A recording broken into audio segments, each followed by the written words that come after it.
10 Steps Further is a podcast designed to help you get 10 steps further along your spiritual journey. If you've been on your journey for 30 years or 30 minutes, if you believe in God, or even if you're not sure He exists, all we're trying to do is help you get 10 steps further. I'm Jonathan, and this is Jack, and we're just taking a walk. Why don't you join us?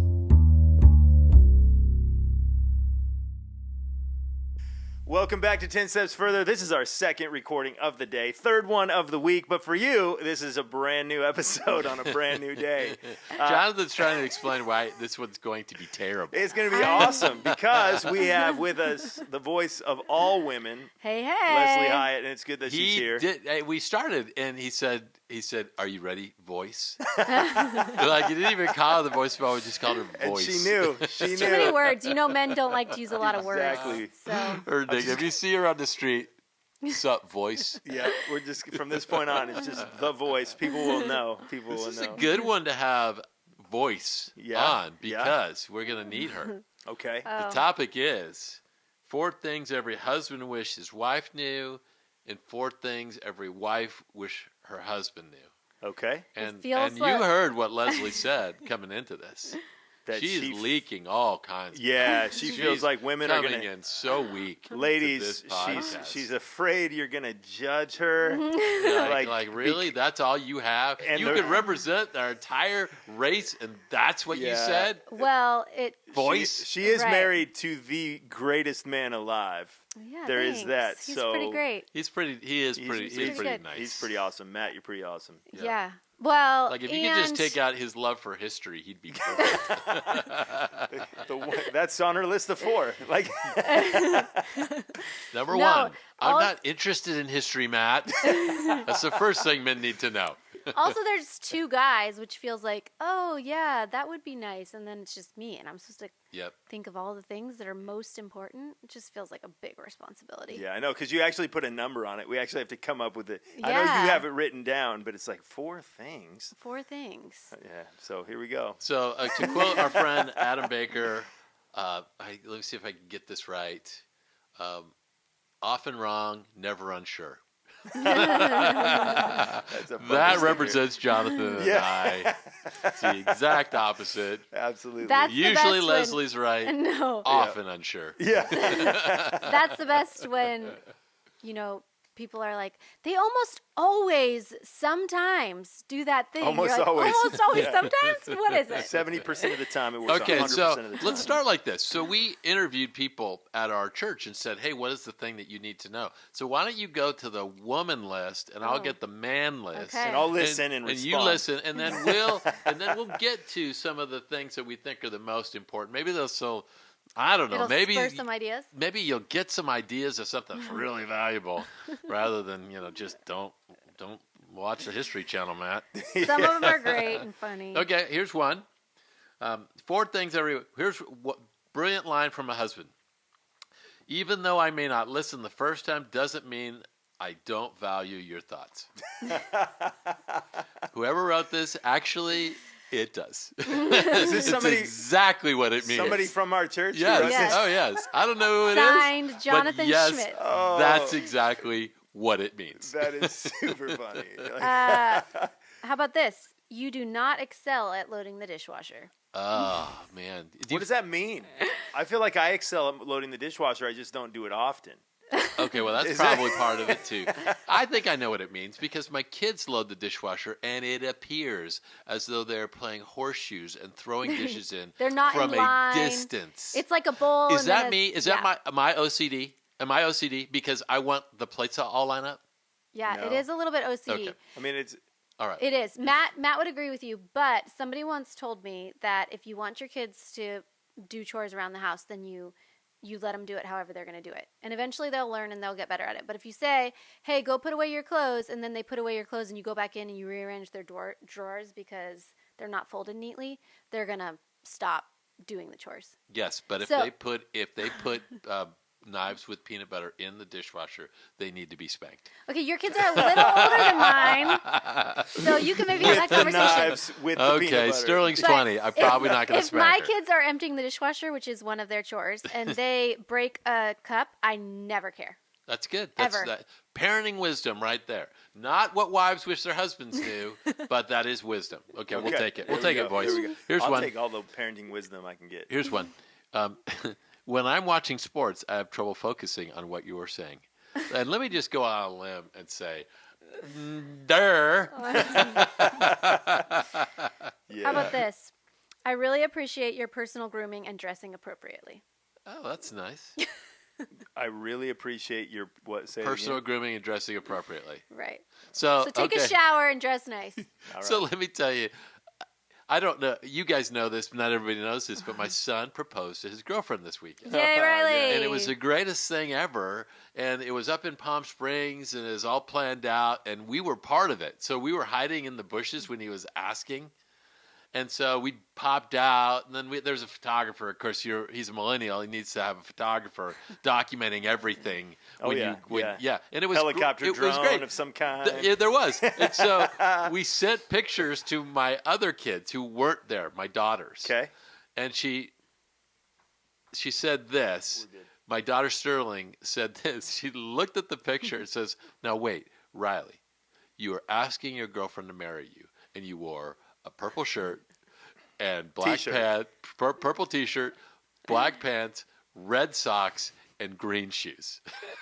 Okay, I'm dying because we go to the hospital, and if when you have a baby, you also take pictures. And for one of our kids, I don't even remember which one. Matt is wearing a Cold Cock whiskey shirt that he got for free in all the photos, and I'm like, I don't know why I didn't. I mean, you got I didn't that notice. From the cooks. Yes. I didn't notice it at the time, obviously, because I was having a baby. But later I was like, you couldn't have worn just like a plain T-shirt? Why did you wear that? So I kind of understand Sterling. Oh, that's great. Awesome. That's great. Okay, you have another one? Oh, gosh. I have one. Okay. I like to fix stuff. That's what he wanted his wife to know. I like to fix stuff. I don't know any other way to pronounce that. Okay, I have a good one. Yep. Kissing can happen even if sex isn't going to. Oh, wow. Wow. So I actually gave this Counterpoint. No. We've been in quarantine for however many months, and so Matt and I are together all day. And one day it dawned on me as we were getting ready to go to bed, I was like, you didn't kiss me one time the whole day. And we are in the same house for 24 hours in the whole day. And so now I kind of wait to see how long in the morning or the day or the afternoon or if it's at night. I'm like, you finally kissed me. It's 10 o'clock at night. It seems like if you're together for that many hours, it should have happened maybe once. I guess all right, he just went down a few notches in the game. Come on, Matt. Come on, buddy. I guess what you're kind of saying in that is you have to be careful that you're not initiating the launch sequence. Okay, that's probably inappropriate. Okay, here's two back to back. I'm not deaf. I just have selective hearing. This is an important clarification. The next guy wrote this. It's not selective hearing. I really am deaf. I'm going deaf. So I guess you have to figure that out. Oh, this is a sweet one. Somebody said, I don't wear a jacket so you can keep me warm. Oh, that's so sweet. Sounds like a Valentine's card. What she was actually saying is, I don't wear a jacket so that when it gets cold, I can ask you for your jacket and then you'll be cold. Matt, that's 20 years in right there. Matt will bring a sweater for me sometimes now. He's like, I know you're going to get cold and I don't want to give you mine, so I just brought a sweater for you. Isn't that funny? It's like in the beginning. It's almost intentional. I'm like, but in it the didn't first match year. my outfit. He's like, but you don't care once it's been 2 hours and you're freezing. Exactly. But sometimes you don't have something that matches your outfit. One guy wrote this, I really do know everything. That's what he wanted his wife to know. Oh, that's something. Yeah. Man, because his life, if she really thought that, he probably would have enjoyed the journey of just like, she thinks I know everything. Yeah, he probably would. It's not going to go that way for you, buddy. No. The most helpful thing my husband can do is stop helping. Wow. You're welcome, Sandy. That's I don't think that Sandy would have written that one. Yeah, no. Disgruntled she would have. She would be the one who's saying, Very I disgruntled. don't know who said that, but they're wrong. Yeah. Okay, here's another one. This is what guys want their wives to know. This is the most important thing. I'm not over emotional when I watch sports. Trust me when I say this. Referees are morons. It's true. It's true. Okay, I have a couple that are like this. When I ask for help, can you move faster than a glacier? You would say that to Matt, the perfect male. You would say that to Matt. Right. Can you That's move actually one of our recirculating fights. Yeah, that. He doesn't get things done. He doesn't do things when you in the timing that you have. Right. So Matt always tells me. So he's wrong. Assume I'm an idiot and just tell me what needs to be done. Just tell me. I don't care. And I will definitely I feel do like it. I've said that, but I have not. But I don't know that I followed it with. I definitely will do it. Okay. I've started with assume I'm an idiot. This is why it's an ongoing fight, because the thing is, Matt will do it. No matter what I ask him to do, he will do it. It's just never in my timing. Right. Yeah, that's true. Like, funny. I say, hey, can you go finish cleaning up the kitchen? And he's like, yeah. And he would definitely do it, but it would be like way later, and I don't want to go to bed without the kitchen. So do these? We know. You've said this. Yeah. So This has been like 3 or 4 podcasts.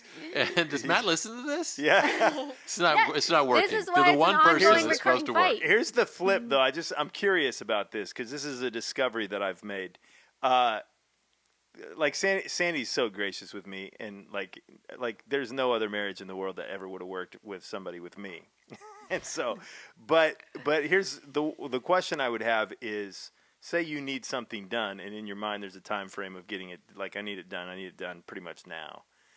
Does that go both ways? Like, does he also have the opportunity to tell you to do something right now? Well, I've probably already done it. That's exactly what I've discussed. I mean, Sandy works harder than me. I won't even argue it. But there's nothing in me that has any thought that I could be like, hey, I need you to do something right now. Like, that's not even on the table. And so there's a little bit of like that we don't actually understand that that's even there. Like that she has full right to say, I need this done and I need it done now. Yeah. And I don't have that. And I'm guessing Matt probably doesn't either. Oh, wow. This So- feels like somebody's getting in trouble. So, But Sandy will Yeah. listen. No, so the we're good. reason- I just made a fan out of Matt. He's like, say it, brother. I'm kidding. No, I'm the kidding. reason why it is an ongoing fight is because I clearly see that he will do it. Like, I have a really good You husband. know, He yeah. will do it. Right. And I still get annoyed. He's like, if you really need me to do it, and then so now actually he does do that. He'll say, Yeah. I'm super happy to do that, but I would like to sit for a half hour after finishing dinner. Right. So I'm going to do it after that.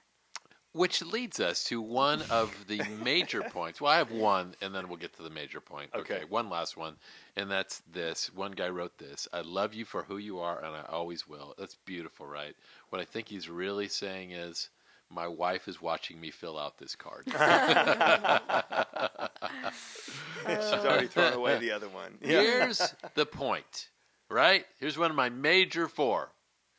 We don't do subtle. Well, one guy wrote this: I can't read your mind and know what you're thinking. We don't do subtle. Right. Okay, do you want to here? I'll read you a story. This is from Dave Barry. He's Once upon a time. he's a pretty funny guy. Let me tell you the story of Roger and Elaine. A guy named Roger is attracted to a woman named Elaine, and tonight marks their 6-month anniversary. So Elaine says, "Do you realize that as of tonight, we've been seeing each other for exactly 6 months?" Elaine begins to ponder. I wonder if it bothers him that I said that. Maybe he's been feeling confined by our relationship. Maybe he thinks I'm trying to push him into some kind of obligation that he doesn't want or isn't sure of. Meanwhile, Roger is thinking, gosh, 6 months. And Elaine is thinking, but hey, I'm not so sure I want this kind of relationship either. Sometimes I wish I had a little more space so I could think about whether I really want to keep going and moving forward. I mean, where are we going? Do I really even know this person? And Roger's thinking, so that means it was, let's see, February when we started going out, which was right after I had the car at the dealer's, which means, let me check the odometer. Whoa, I am way overdue for an oil change here. And Elaine's thinking he's upset. I can see it on his face. Maybe I'm reading this completely wrong. Maybe he wants more from our relationship, more intimacy, more commitment. Maybe he sensed, yes, even before I sensed it, that I'm feeling some reservations. Yes, I bet that's it. And Roger's thinking, I'm going to have them look at the transmission again. And I don't care what those morons say. It's not shifting right. And they better not try to blame it on cold weather this time. What cold weather? It's 87 degrees out there. This thing is shifting like a garbage truck. And I paid those incompetent thieves $600. Oh, geez. And it keeps going. Oh, So don't be subtle. yeah. We don't do subtle, Right. right? What you're saying, Jonathan, is if Sandy wants you to do something now, Right. say, do it now. Yeah. Yeah. And yeah. And I think she would. Like that's not a question. And like I feel like as you are, for most people, I think maybe we're just the exception. But the longer that you're married, the more you learn that about each other. Right, sure. And it's Yep. a little bit more of like it's a little bit less of getting upset because the unspoken expectation wasn't met. Yeah. It's more of just like, I didn't speak it, and that's why it wasn't met. Like, Right. yeah. I have some biblical examples. Ooh. So the burning bush happens. Mm-hmm. God communicates to Moses. How long does it take Moses to actually get up and do what God asked him to do? It's like 2.5 chapters of him saying, God saying, no, I really want you to go. Yeah. And Moses saying, no, I really don't want to go. Right. And God saying, no, I think you should go. And Moses saying, no, can I bring Aaron, my brother, Yeah. to do it instead? Yeah. Over Yeah. and Can I over. delegate this task? Right, Yeah. right. Yeah. Oh, how about Jonah? Yeah. Hey, go Yeah. to Nineveh. Where does he go? Yeah. Into a whale. Opposite direction. Yeah. Into a way. Opposite direction in a whale. Okay, I'll finally. Children's ministry Oh, direction. oh, Flannel Graph finally. says a whale. I finally get it done. And how do you feel about this, Lesley? Is that obnoxious? Well, I think the other side of that is, like, to your point, Jonathan, of you start to get to know, if it's been enough time, you start to get to know your spouse on a more intimate level. So there's some things that I just assume that Matt should, like, know by now. So, By now. so How many years? 13. Okay, that's Matt, come on, buddy. So I have finally been like, okay, I respect that. Like he says, in my opinion, I feel like the subtlety doesn't really feel that subtle. Right. So I feel like, well, we do the same things every day when we leave the house. We have to have the ice packs in lunch boxes. We have to get the backpacks. We have to put the socks and shoes on. We have to get the kids breakfast, and we have to do teeth brushing. So it feels like it's not that it's not that much subtlety that those are the things we have to do. And yet I feel like from a man's perspective, they still want to hear you say, hey, could you go get the lunch boxes and put them into the backpacks, please? Yeah. So I respect that Matt he's always said that. Like, just tell me what it is you need me to do. But from my perspective, it feels so parenty to be like, hey, can you go get the kids socks and shoes now? Like, I just feel like, yeah, that's what happens next, right? And Matt, matching socks, matching. Yeah. Have you gotten into this situation with your wife where she says something happens, she goes, how is it possible that you would not know this?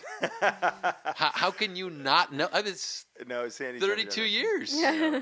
32 years of being married, and we had that same conversation last week, and I'm trying to That's explain to funny. her what I was thinking. How could you not know that I felt that way? Okay. Yeah, yeah. Oh, it's funny though, because like thinking about those kind of things, like socks and shoes and all that. A lot of the stuff that we've kind of put on the table, it has been these like say we're going to the beach. When we go to the beach, and if I go to the beach with the kids, I feel like I've heard you say this before. it is a radically different experience than if Sandy was to go to the beach with the kids. Yeah. Like when she goes to the beach, it's like you pack the house into a motorhome, you take everything you got, and you Right. got a refrigerator, and you got everything you need. And that's obviously an exaggeration, but that's my perspective of it. But then when you're at the Her- beach, the kids aren't hungry because they have a snack and they have sand toys. Exactly, but here's the thing. If the expectation in my mind was when I go to the beach, I got to bring the motorhome, I would not go to the beach with the kids. Like, that wouldn't happen. And so, like, we first getting here, we're just like, we live like 20 minutes from the beach. Like, we don't need Now all listen, this stuff. I get what you're saying. I Yeah. just don't see how it adds to this conversation at all. I think you're just trying to bait Sandy into a fight right now. No. Like, we've had these conversations and worked them out. As a matter of fact, we just had the conversation at the beach the other day of, man, if it was that much work every time, we wouldn't be at the beach nearly as much. So like, along the journey is learning that the lack of subtlety and the feeling like I've got to tell him what to do is because oftentimes the what to do is your plan. As where his plan, like he could probably get the kids to Okay, here's bed. my question regarding that. All right. I don't know if I'm to allowed a to. And then I have a quote from somebody who actually knows something. Okay? Okay, go ahead. Wait, why do we have a podcast if we don't know anything? Jack or Jonathan already said this podcast is going to go nowhere. So. Yeah, I did. My question is, you say you don't like the subtlety, so does it feel demeaning when your wife, not a woman, when a wife says to you, I need you to do this, or I want you to say this to me, or I would appreciate it if you do this? Does it feel like you're telling them how to be a husband? So, like, I want my wife to understand that I don't do subtle, but I also want her to know that if she reminds me all the time, it's super annoying. So, like... Yeah, that's what I'm saying. So when she sent me to pick up sandwiches last night, Yeah. and so she says, okay, you get the sandwiches, right? Yes, I said I would get the sandwiches.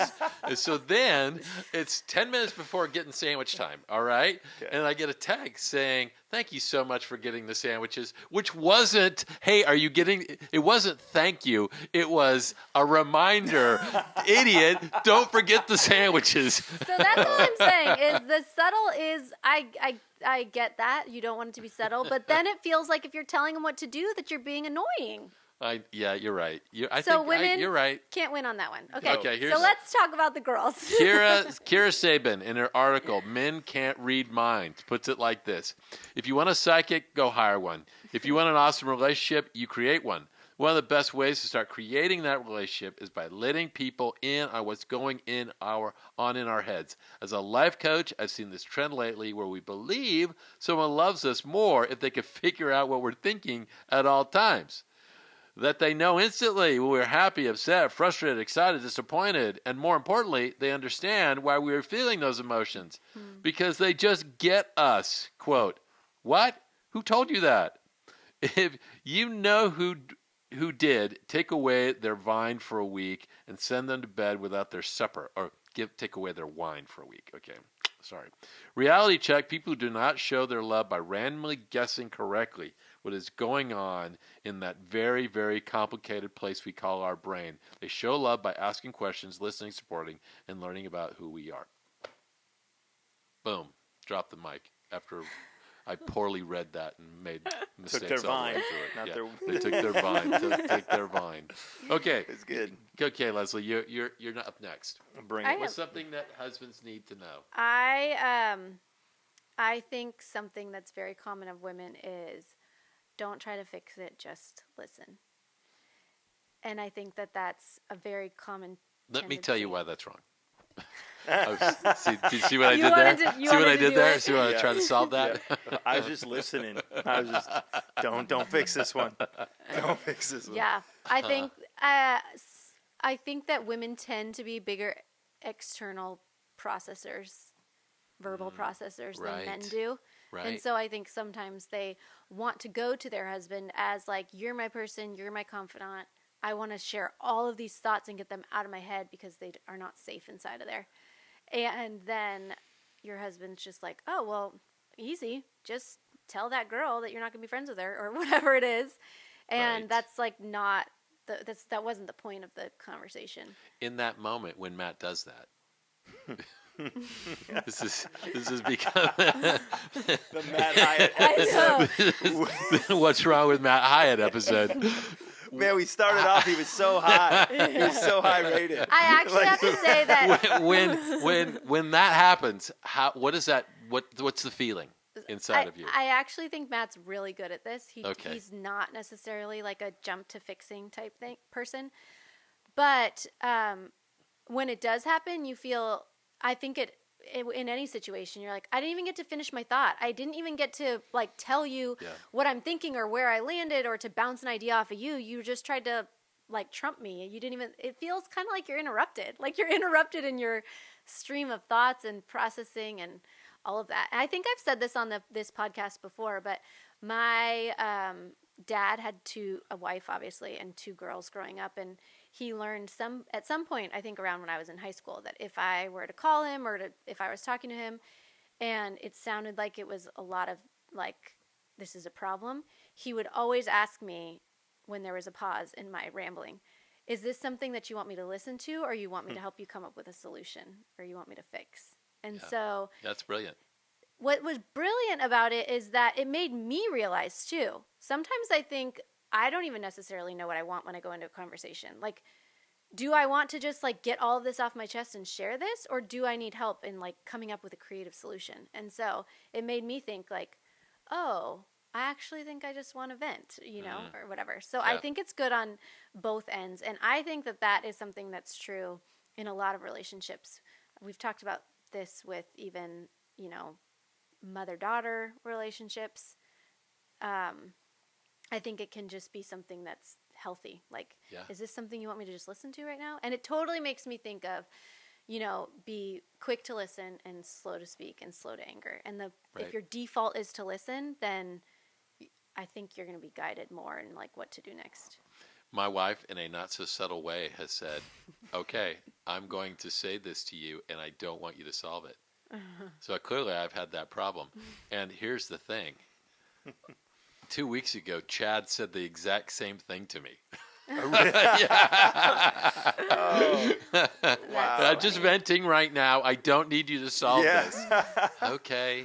It's funny because like a lot of those things, when it comes to communication between husbands and wives, I feel like most of the stereotypical wife spot I actually live in our, like I say, Jonathan is the woman in the relationship. I speak way more than Sandy speaks, like way more. Like just I'm constantly processing out loud, and communicating. So it's like, but I'm also always so at the same time I also understand like there's that moment you need them to just listen and not fix it. But in my processing, no, I want to fix it. Like, help me fix it. Yeah. And then you'll throw your idea out, and I'll tell you why it won't work. Like, but well, that's maybe the default of guys is to fix, and maybe not the externally processing thing. Because I'm even thinking with Chad and Megan, I feel like Chad might be more of the person who processes out loud, and Megan's like, so I've thought all the things through. And here's some answers for you. I made a list for you. Try these things. 7 steps, and it's all done. Do them now. Do you, okay, so here let me give you another one. All right, and this one I'm not so sure that I think we've made it too big, but anyway, and that's this: we need respect for what we do. The verse says, "However, each of you must love his wife as he loves himself, and the wife must respect her husband." There's a whole book on this. Did you read the book? I think it's Love and Respect. Mm-mm. It's a very common book. This particular author makes a very that wives need love and husbands need respect. And I'm kind of I think that might be making a little bit too much out of this particular verse. The word respect, just to give you an idea of what it's like in the Bible, respect gets a couple of strange definitions. One is startled by strange sights or occurrences. Okay, so in this way, some of you already respect your husband, especially when he blows his nose in the sheets. You're definitely startled by him. But the other way is struck with amazement. You're in awe, Now, we like to think that's what you're thinking when we take our shirts off, but pretty sure that probably isn't. But generally, it's to reverence or to regard with great respect.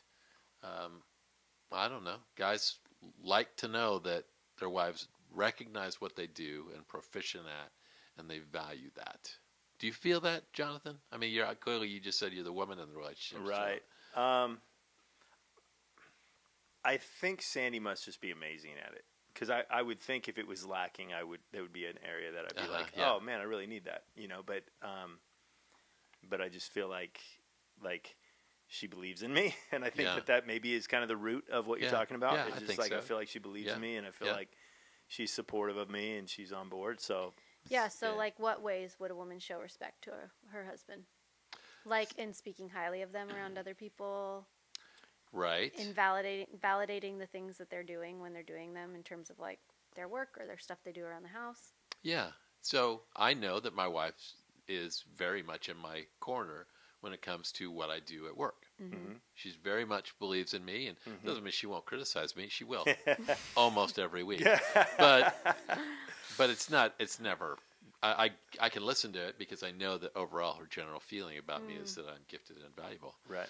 I've just finished, putting in a putting green and a hammock in my backyard. It looks awesome. nice, right? It looks really good. Nice. But to be able to have your wife value those things Right. and say, "Wow, you're good at that. You are skilled. I'm so glad that I'm married to somebody who can do things like that." I don't know. She didn't say that. I'm just. I think respect You're is so much better really... than Jonathan. He would never put a golf course. in Although his backyard. Jonathan, you replaced a battery today. I was very proud. So of here's you. what's up. I changed the oil in my scooter. I bought a battery anyway, and then I replaced the battery in my car. Which all that stuff, like most people are like, so what? None of that stuff's hard. True, but I don't normally do that kind of thing. And then Sandy was being sweet about it afterwards, like right after, like so proud of me for doing it. And this was my comment: I love you, but that does not motivate me at all. Like, and I said it to her, and she's like, "No, I'm being real." And I was like, "Me too." Like, that does nothing for me. Basically, that's it. I'm never doing this again. Right. Well, and I think she gets it. Like, for whatever reason, like I think naturally, like you don't find value in doing those things, and so that she finds value doesn't really matter to you. I find value in doing my backyard, and I want my wife to say, "Yeah, hey, great job." Right. Yeah. So I want to talk about this a little bit more, because I think one thing that women would say is they really want their husbands to appreciate the things that they do, because not in all cases, but in a lot of cases, in terms of like household maintenance when you have children, the female does carry a lot more. And that's given even if a woman is working 40 hours a week and her husband is too. The female still tends to like cook the dinner or make sure that the kids are in their activities. And so I think one of the things for appreciation that a woman would like is the acknowledgement of like, wow, you do a lot around the house, and I would be lost without you. Like, the house would not run the same without you. I'm so grateful that you like make food for our family and we're not eating out, or we don't have to fend for ourselves, whatever that looks like. I think women would really need the appreciation from their husbands. But how does that look different than respect? Because I do feel like they're different. Well, let me ask you, how important is it that when you are doing your job, that Matt says, "Wow, you did a great job. You pulled off VBS, and that was great." Or, your other job, the way you deal with kids is great. How important is that to you? I mean, I like to know that he's on my side for sure, but I also feel like some of those things are like hidden, so he doesn't necessarily. I mean, he sees VBS obviously, but right. I don't know. I guess you're right. I wouldn't. It would be more validating to me if he said something like, "You do so much for the kids and for me, and without you, we'd be lost." And that sounds like respect to me, right? I feel like, I don't know about you, Jonathan. I don't know if you've been in churches where they made this verse is, okay, wives need to be loved, husbands need respect. That's it, and it becomes this big, it's a weekend together. It's the theme of our couples retreat. Yep. Right. But I feel like I need love and I need respect, and I feel like you need love and you need respect. I don't know that I would clarify on that different. I don't know. No, I agree. I think that maybe to different degrees. I think men tend to be generally, stereotypically, culturally that we're in, men put a ton of value in what they do outside the home. Right. Women put a ton of value in what they do inside the home. And like I'd be lost without you. I like all those things are true to an extent.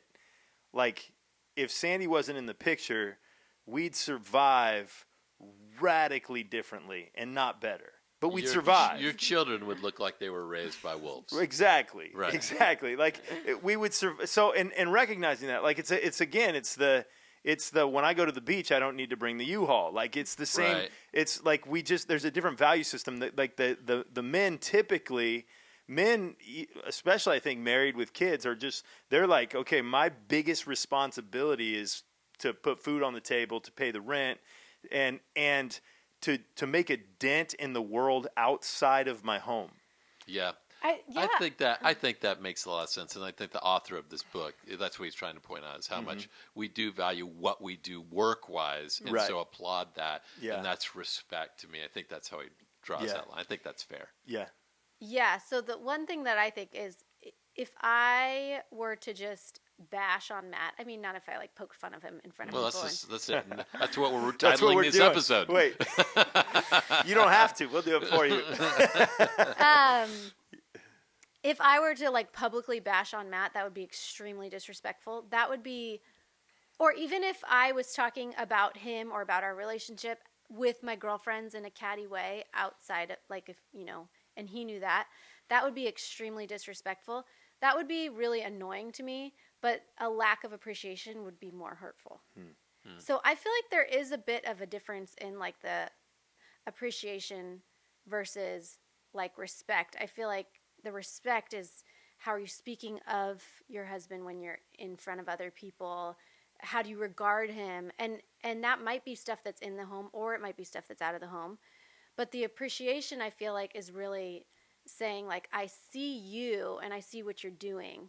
If I say to Matt, like, hey, thanks so much for emptying the trash, he's like, cool. Like, it doesn't do anything for him. If he says to me, like, that trash was so full, you emptied it again, thank you so much. That does something to me. Yeah. Right. So I think that's why I was trying to tease out that respect thing, because I feel like there is a difference between, I feel like women really do want to be appreciated, and that's something that they would like their husbands to know. And I feel like it looks different than respect. Yeah. If I just took this and I said, okay, I'm going to respect my husband, I would try to go and say, Matt, thanks for doing that. Matt, I loved how you played with the kids. Matt, and that's all stuff that really is more appreciation. It's not really respect. Right. And then he'd be like, because none of that's that. weird. Exactly. All He's that like stuff that. is like, It wouldn't matter to him. The honest reality is there's no one way right. to do appreciate a husband or wife. Yeah. It's your job to study them and what it takes to applaud them. Right. Yeah. Right. You know, if like Jelani, you say, hey man, that it's really great that you clean around the house. That would be one thing. If I gave her a $100 gift card to Nordstrom, that would be something completely different. Okay. Lesley, do you have another? That was my appreciation one. Your turn. You're up. I'm up? Yeah. You did respect. Just answered my question. No, I said one thing Turned it for back. women is Turned it back. appreciation. All right. Okay. I don't want to get into a whole fight with you about this. Yeah. Okay. All right. Boy. Here we go.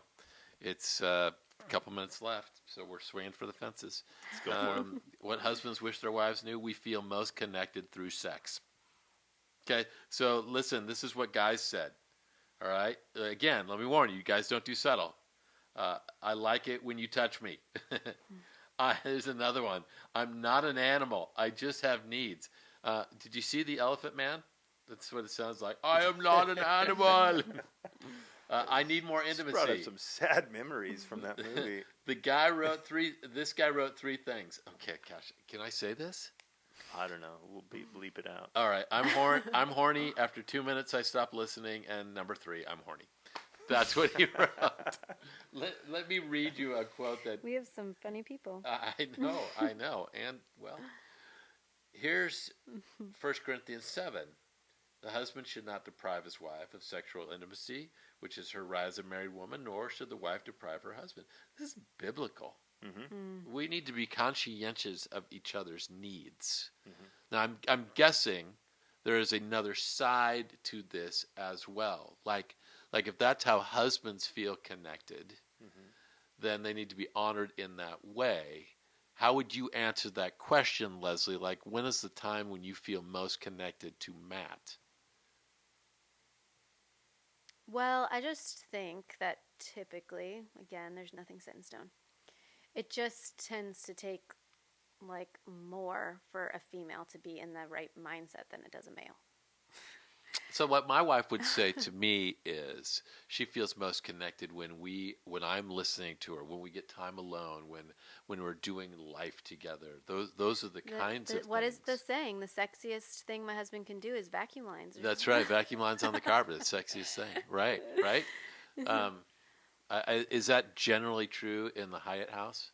I really don't want to talk about your Matt's sex life. I really don't want that. No, I think it's totally too. Connectedness for women is like so much more than just physical. I think that physical intimacy and 1,000,000% for men and women will always, it's always going to like strengthen and create a greater bond. I think if there's any time that there's like distance in a relationship, it really can like, I mean, not of course if there's some big rift because there's something really big going on, but if it's just like you're in a funk and you just haven't felt as connected, physical intimacy 1,000,000% I feel like can like restore that bridge most of the time. Yeah. But I just don't think, I think it's a little bit harder for women mentally to be in that place than it is for men. And so the intimacy for women leading up to that is, I think, sometimes different in terms of like the connectedness, hanging out, asking about them, giving them compliments, caring about them, giving them a kiss without expecting to have sex right away, you know? Right. Yeah. Let me just read you a quote. I think it's good. Men want more sex than they're getting, and what's more, they believe that the women who love them don't seem to realize this is a crisis, not only for the man, but for the relationship.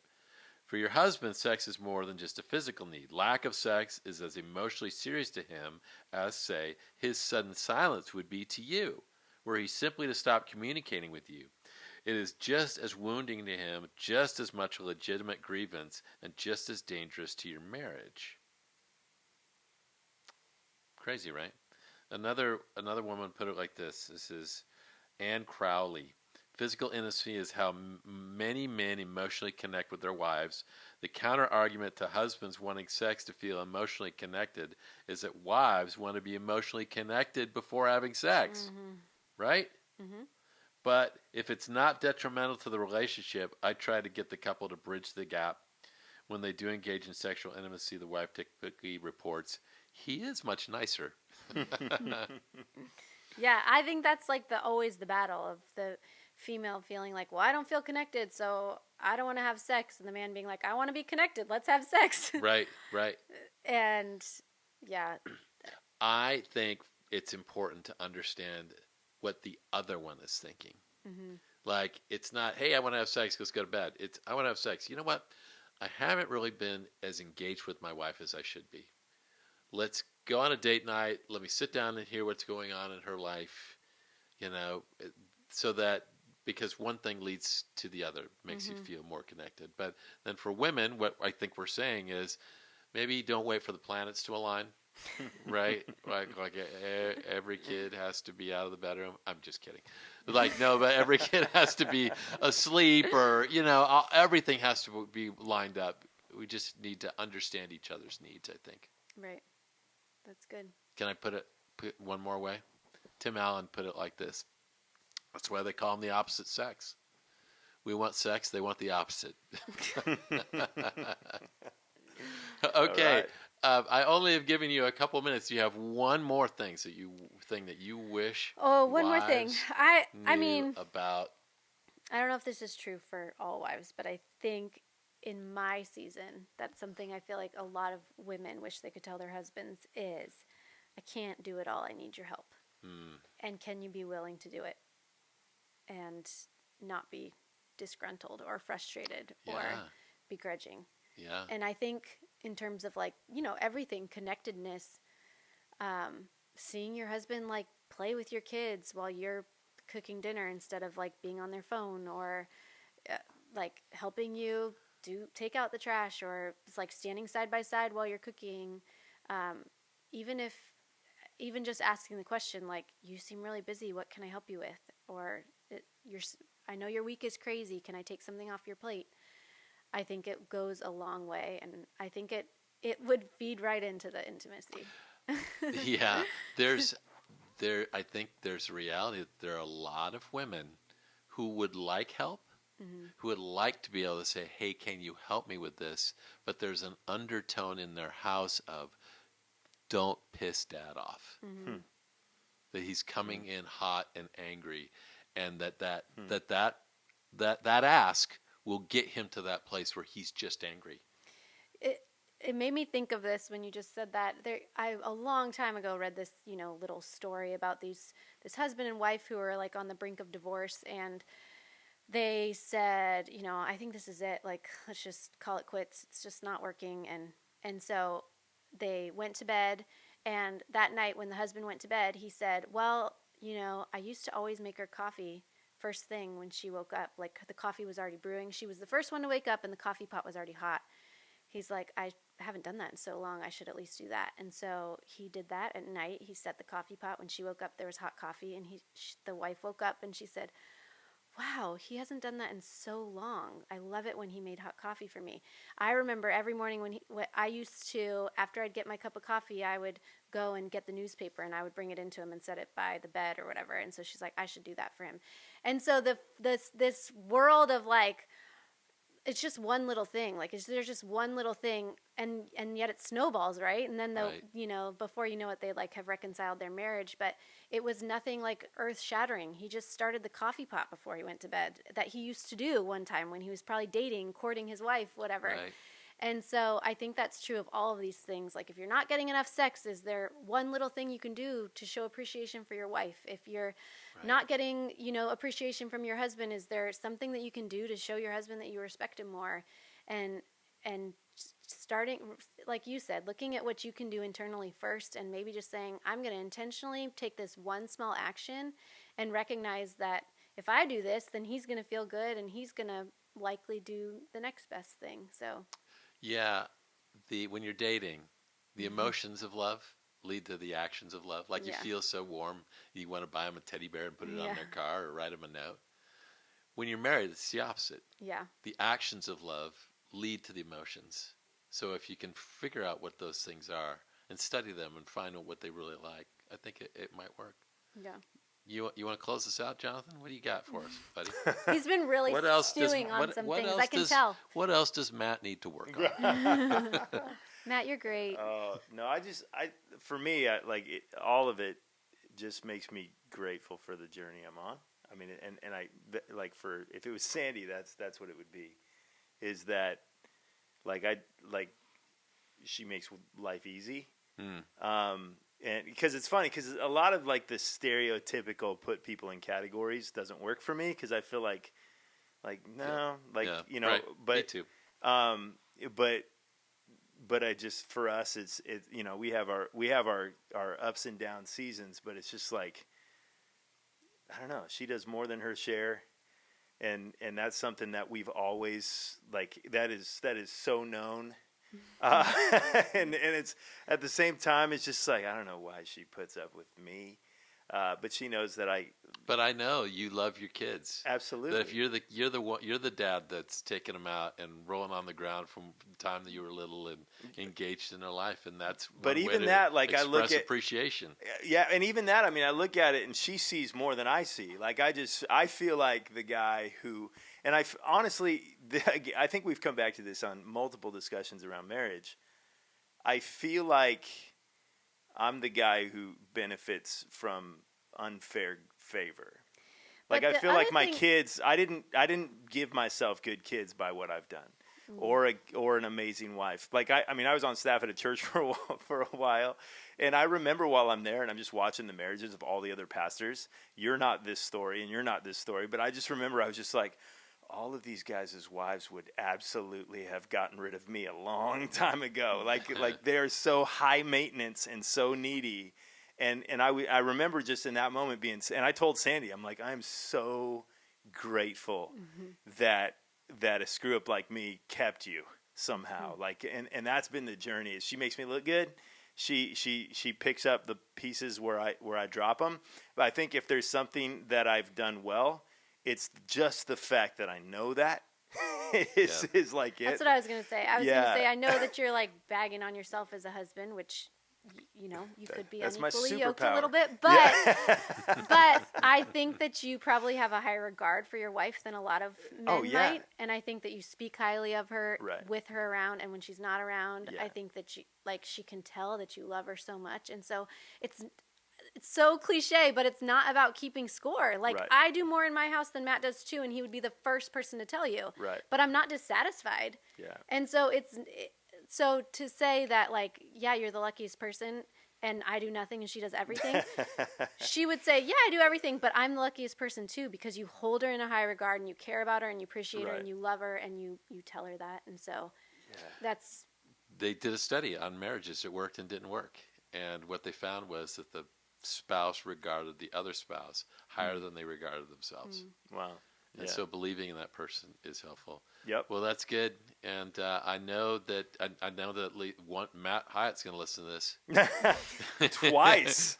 Buddy, you need to rewind. You need to go through it. He's again. going to be like, I didn't find out anything new. I Notepad. already knew all that. Get out a notepad. Thanks for joining us, guys. All right. See you next time. Thanks for joining us for these last 10 steps. If you'd like to join us for another journey, or if you know someone else who's on this walk, subscribe to our podcast at 10 Steps Further on iTunes, or simply search 10 Steps Further on your podcast app. And if you'd like to be part of the conversation with a question or a comment or a criticism or even a wisecrack, look us up on Facebook. We've created a Facebook group where you can be part of the conversation. We'll see you next time.